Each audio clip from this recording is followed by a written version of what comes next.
Hey everybody, welcome back to my channel. It's Jonathan and I am back with another video, and I'm doing things a little bit differently for my wrap-ups for February and March since I totally missed the mark uploading much of anything.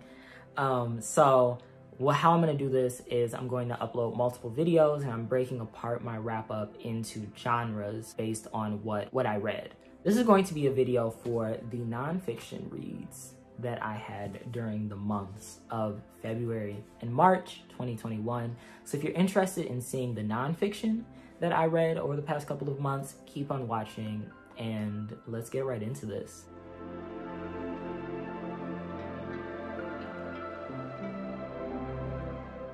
All right, so nonfiction is going to be a lot quicker than me talking about other things. I read 4 nonfiction books during the months of February and March. I've been trying to get my nonfiction together because I constantly want to be learning more things and being able to use the knowledge that I learned from nonfiction to sort of inform how I'm discussing fiction and poetry and, you know, understanding references and just understanding a lot of framework and, you know, being able to answer questions and have discussions. And nonfiction is just necessary. Like, I would say that you have to, like, not reading nonfiction is doing yourself a disservice. And there's so much accessible nonfiction out there.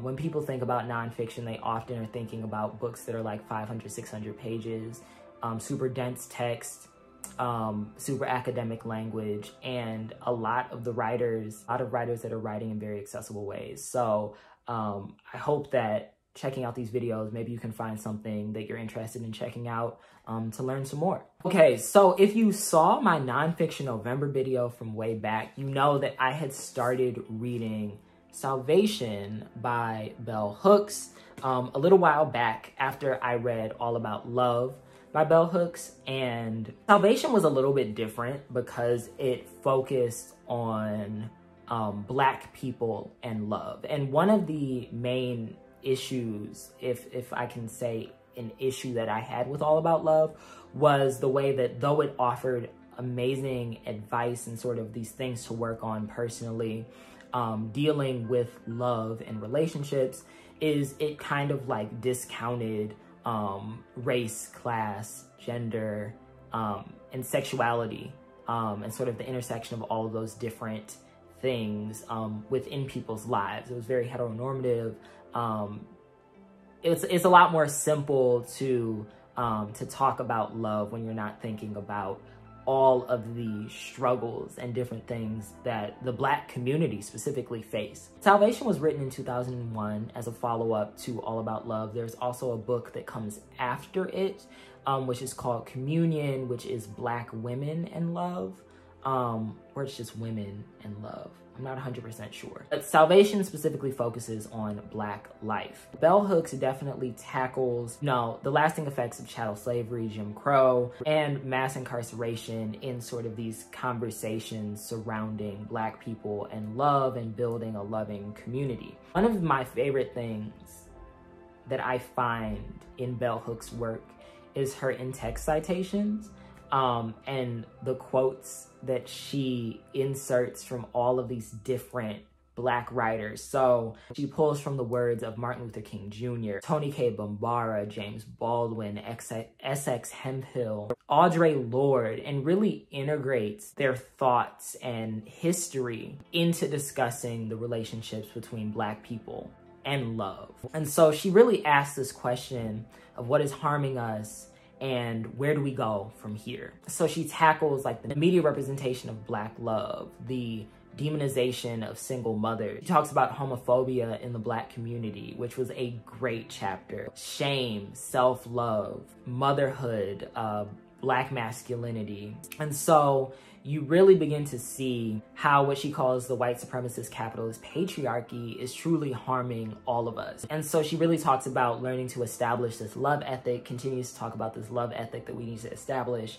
in all of our lives and why it is so necessary. One of my favorite quotes, I'll say 2 of my favorite quotes. The first one is from June Jordan, Where is the Love? Where she says, always the love. Whether we look in the spirit of Fannie Lou Hamer or the spirit of Agostinho Neto, it is always the love that will carry the action into positive new places.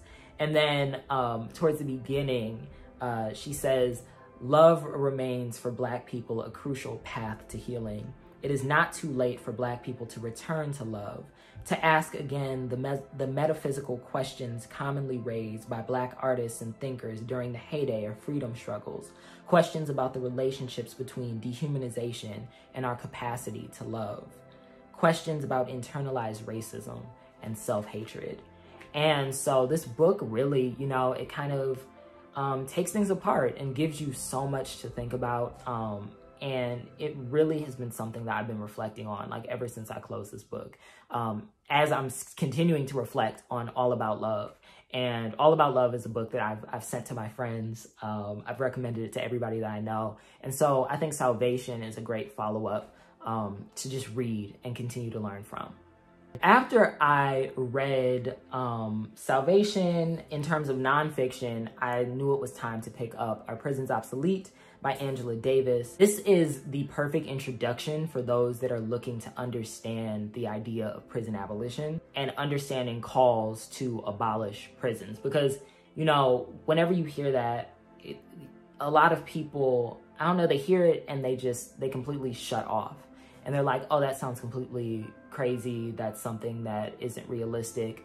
But understanding why people are calling to abolish prisons, understanding the idea and the history of prisons is so important. Getting rid of all of these structures within society that are continuing to harm us and are doing us no good. And reading Are Prisons Obsolete is the perfect introduction to those ideas. Angela Davis does this really masterful job of articulating the history of the carceral state. She breaks down why reforming prisons is not an option. You come to find out reading this that prisons in their current state are actually the reform project, the result of punishment reform. And then also what the alternatives to prison are. For a book that is 115 pages in length, it's amazing everything that Angela Davis packs into this. And so Are Prisons Obsolete is short, it is accessible, and it provides plenty of resources for further reading. And so I definitely think that everybody needs to pick it up and read it. You know, you can't say that you don't believe in, you know, prison abolition, police abolition, until you actually take the time to read about it and understand it and know what these calls are for. So I definitely would recommend Are Prisons Obsolete. And one of my favorite booktubers actually did a full review of it. So I'll include that in the description box. While I was reading, you know, a little bit more serious nonfiction literature, I was also reading Just As I Am by Cicely Tyson. I did a full review of this book on my channel, so go check it out.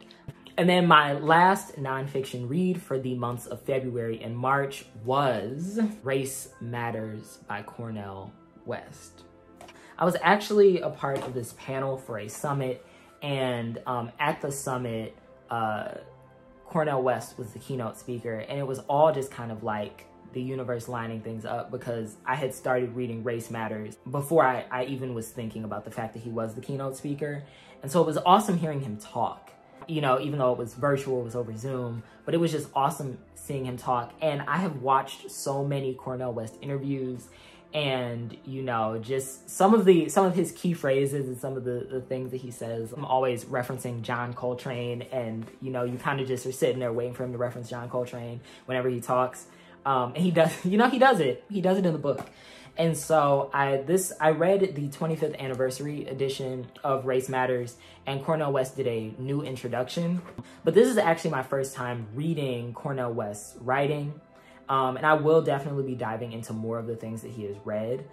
But I definitely think that in an age where so many people are profiting from anti-racist literature, that it's very important to read the work of people that have been talking about anti-racism and, you know, that have been doing this work and talking about, you know, building democracy and fighting against white supremacy for such a very long time. It's important to continue to read those. And Cornel West is one of those people, including Cornel West, Angela Davis, Bell Hooks, all of these people. Cornel West is one of those people that when he's discussing something, he breaks it down in such a thoughtful way, even going to the point where he's critiquing people that he otherwise fully respects. Always providing historical context, citing great thinkers like W.E.B. Du Bois and Toni Morrison and James Baldwin, and of course, Martin Luther King Jr. What Dr. Cornel West does a great job of in this book is reminding us of the past while also continuing to be aware of how things have changed, how time and culture has shifted. So I walked away from Race Matters with more to read, more to learn, and this sort of like profound hope for the future. And there are so many essays that even, you know, after 25 plus years are still so relevant. So he does this phenomenal introduction on why race matters. He talks about nihilism in Black America, which was a phenomenal chapter.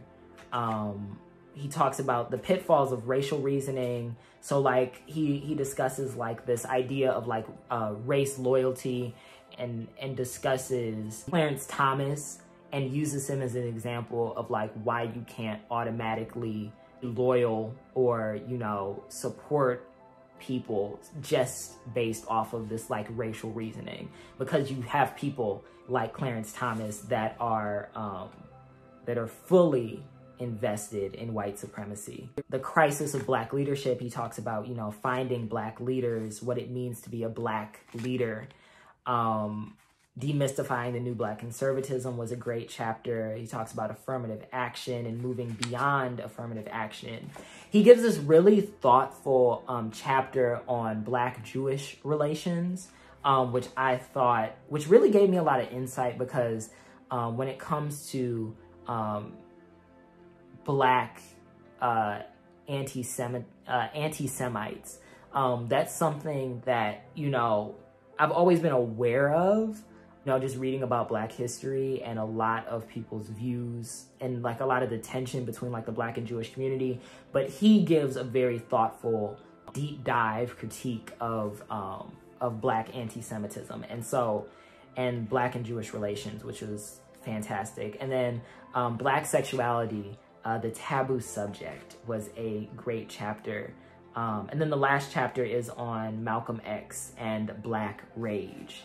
So, and I really plan on reading a lot of Malcolm X this month. I plan on rereading the autobiography of Malcolm X. I want to read the YA book. You probably can see it. It's up there. That Malcolm X's daughter actually wrote with Tiffany D. Jackson on his life. And also some speeches by Malcolm X, definitely, hopefully this month. But the Black sexuality chapter, it has this amazing quote from Beloved, which I loved. So this was just a very awesome collection of essays to read from Cornel West about race. And so he's one of those people that it seems kind of intimidating, you know, reading something from him when you see who he is, and knowing that he's like this Ivy League professor, doctor. But his work is extremely accessible. And I think that, you know, as long as you got a nice little dictionary on hand for all the times that he says nihilism and really getting that definition in your head, and just looking up some of the words and learning, taking the time to learn while you're reading, I think that Race Matters is a great read. And so I tried to read like 1 to 2 of the essays a day, and it did wonders. So that wraps up all of my nonfiction reads for the months of February and March. What nonfiction books have you been reading lately? Let me know in the comment section below. I'll see all y'all in the next one. And always remember that you are loved.